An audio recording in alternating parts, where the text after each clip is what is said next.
Hello student. तो ये video आपके लिए है। अगर आप पीजी कर रहे हो या पीजी करने का सोच रहे हो तो ये वीडियो आपके लिए बहुत ही हेल्पफुल होने वाली है।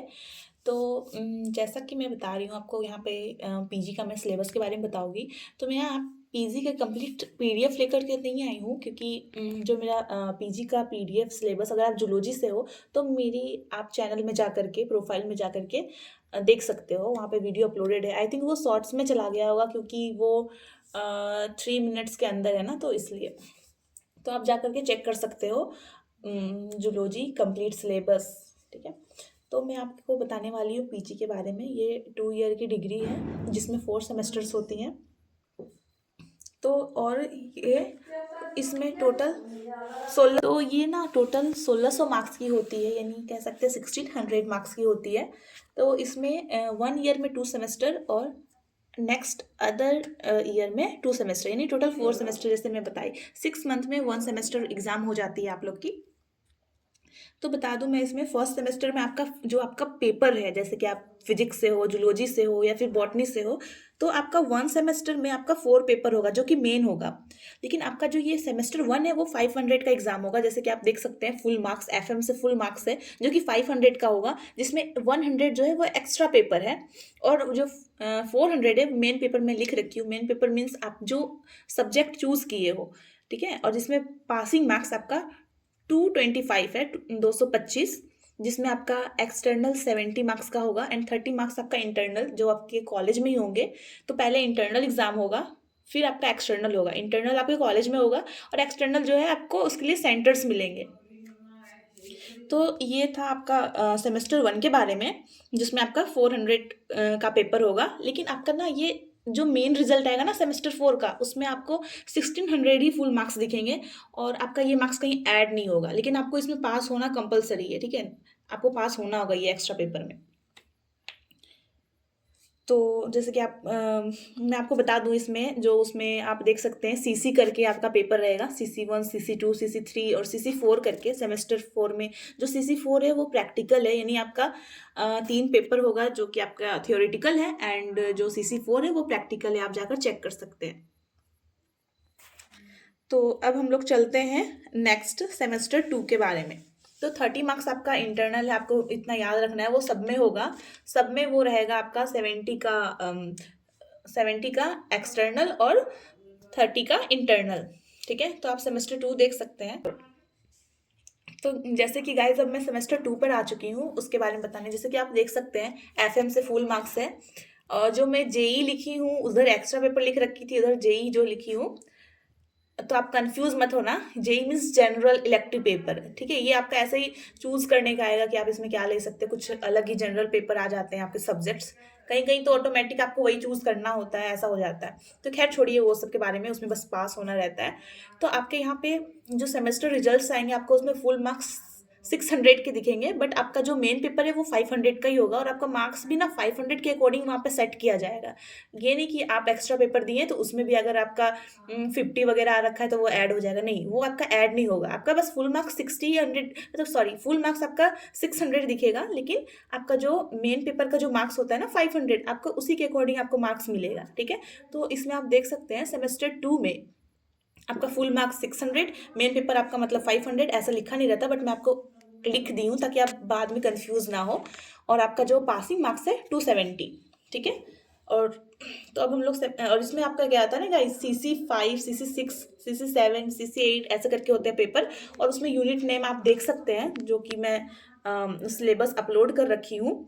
और इसमें जो CC9 है वो प्रैक्टिकल होता है। तो प्रैक्टिकल भी 70 मार्क्स का ही होता है। और मैं आपको बता रखी हूँ सेमेस्टर 1 वाले में ही मैं दिखाई थी। जैसे कि आप देख सकते हैं यहाँ पे कि जो एक्सटर्नल है वो 70 मार्क्स का होता है और इंटरनल 30 मार्क्स। एक्सटर्नल के लिए आपको सेंटर्स मिलते हैं एंड इंटरनल आपका कॉलेज में ही हो जाता है। तो पहले इंटरनल एग्जाम होता है, फिर आपके एक्सटर्नल कंडक्ट करवाए जाते हैं। तो ये सब चीज़ सारे सेमेस्टर्स में है, तो इसलिए मैं एक जगह ही लिख दी कि एक्सटर्नल 70 का होता है, इंटरनल 30 का होता है। तो इसलिए मैं एक जगह ही लिख दी, बार बार मुझे लिखना सही नहीं लगा झूठ मूठ का। तो मैं अब सेमेस्टर 3 के बारे में बताना चाहूँगी। सेम सेमेस्टर 3 में हमारा फुल मार्क्स 600 का आपको शो होगा, बट आपका पेपर 500 का ही रहेगा, जिसमें आपका जो पेपर रहेगा टोटल फाइव पेपर ही रहेगा जिसमें एक प्रैक्टिकल होगा। मतलब आपका थियोरेटिकल तो 4 ही रह गया, एक प्रैक्टिकल होता है जो कि CC14 आपका प्रैक्टिकल रहेगा। ठीक है, तो इसमें जो आपका पासिंग मार्क्स है आपको 270 लाना ही होगा, आप अगर आप पास होना चाहते हैं तो। और इसमें जो जनरल पेपर है आपको पता है उसमें पास होना ही है, बट उसका मार्क्स ऐड नहीं होगा। तो अब हम लोग चलते हैं सेमेस्टर 4 में। तो सेमेस्टर 4 जो है हमारा वो इलेक्टिव पेपर होता है। इसमें आपको करना रहता है कि आप सेल बायोलॉजी लेंगे या फिर क्या, मतलब आपको इसमें यूनिट्स रहेंगे कुछ कुछ, मतलब स्पेशली इसमें आपको चूज़ करना रहता है कि आप सेल बायोलॉजी पढ़ना चाहते हो या फिर आप इन्वायरमेंटल बायोलॉजी लेना चाहते हो, तो इसमें आपको चूज़ करना पड़ेगा।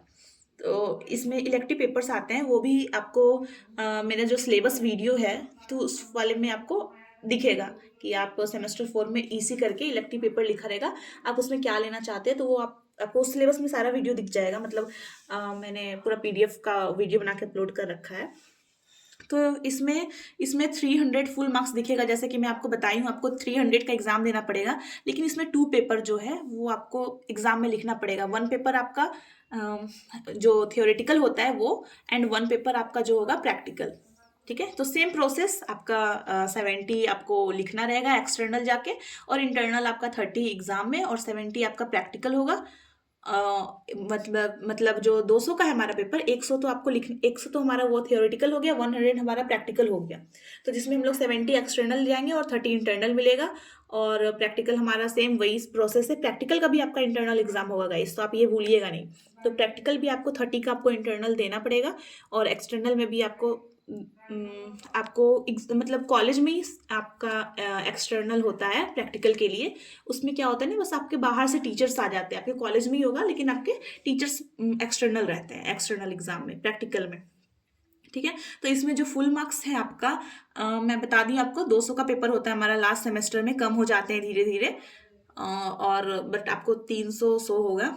और इसमें जो पासिंग मार्क्स है, इसमें तो जैसे पासिंग मार्क्स आपको मतलब ठीक है आप समझ जाइएगा, क्योंकि 2 पेपर है तो क्या ही बताऊं, लेकिन इसमें क्या होता है ना, ओवरऑल मार्क्स शो होने लग जाते हैं। सेमेस्टर 4 में आपको ओवरऑल मार्क्स शो होने लगते हैं, तो जिसमें आपको पता है फुल मार्क्स में आपको वीडियो के स्टार्टिंग में ही बताई थी कि ये 2 ईयर डिग्री है जिसमें 1600 का एग्जाम होगा, तो फुल मार्क्स इसमें 1600 रहते हैं, जिसमें पासिंग मार्क्स आपको 720 जो है ना वो लाना पड़ेगा पासिंग मार्क्स। ठीक है, तो 1600 में आपको 720 लाना ही पड़ेगा।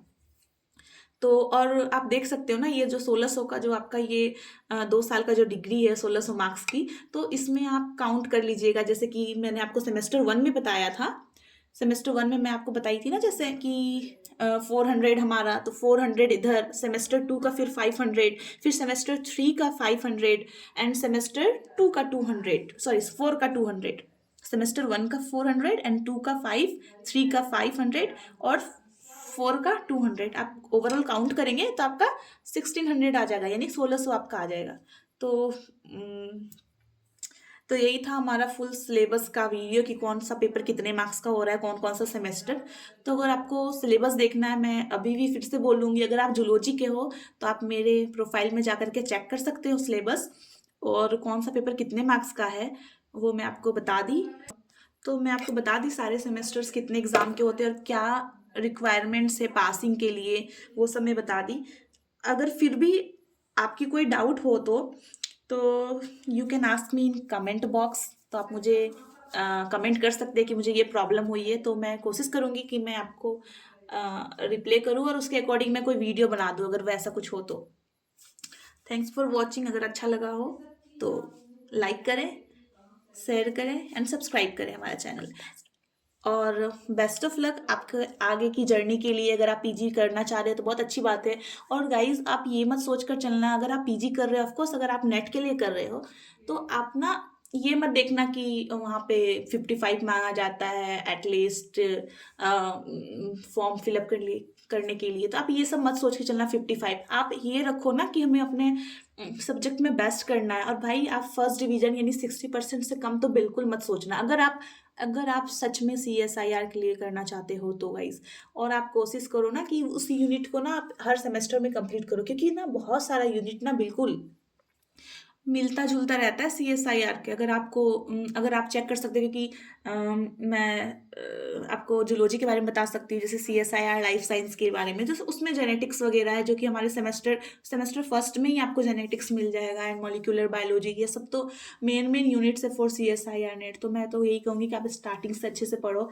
और CC1 वाले में तो वर्टिब्रेट इनवर्टिब्रेट है, जो तो वो तो मेरा तो 12th जो 11th में एनिमल किंगडम है चैप्टर 4 बायो के, उससे भी आपको ना बहुत, मतलब अगर आप वो पढ़े हो ना, तो आपको इसमें ना बहुत सारा हेल्पफुल मिलेगा। बट पर आप इसमें ना एग्जाम्पल्स जो आप ग्रेजुएशन में जैसे कि पोरीफेरा वगैरह पढ़ रखे होंगे, उसके एग्जाम्पल्स, तो उससे भी डीप आप ना सिलोम के डीप में चले जाओगे, ऐसा ऐसा है। लेकिन पढ़ने में बहुत मजा आएगा अगर आप रियल में आप इंटरेस्टेड हो इन लाइफ साइंस। तो मैं इसलिए बता रही हूँ कि PG में फर्स्ट डिवीजन होना जरूरी है। अगर आप DSSS के लिए भी फॉर्म भरोगे ना, तो नेसेसरी है, मतलब कि आप फर्स्ट डिवीजन 60% आपके पास मार्क्स है, तभी आप DSSS के लिए एलिजिबल हो। अदरवाइज नहीं, क्यों क्यों ना आपको कितनी भी नॉलेज हो, तो वहाँ पे आपको 60% रिक्वायरमेंट है। तो बेस्ट ऑफ लक गाइज। अगर आप अपनी PG की जर्नी स्टार्ट करना चाह रहे हो तो अच्छे से पढ़ो, मन लगा के।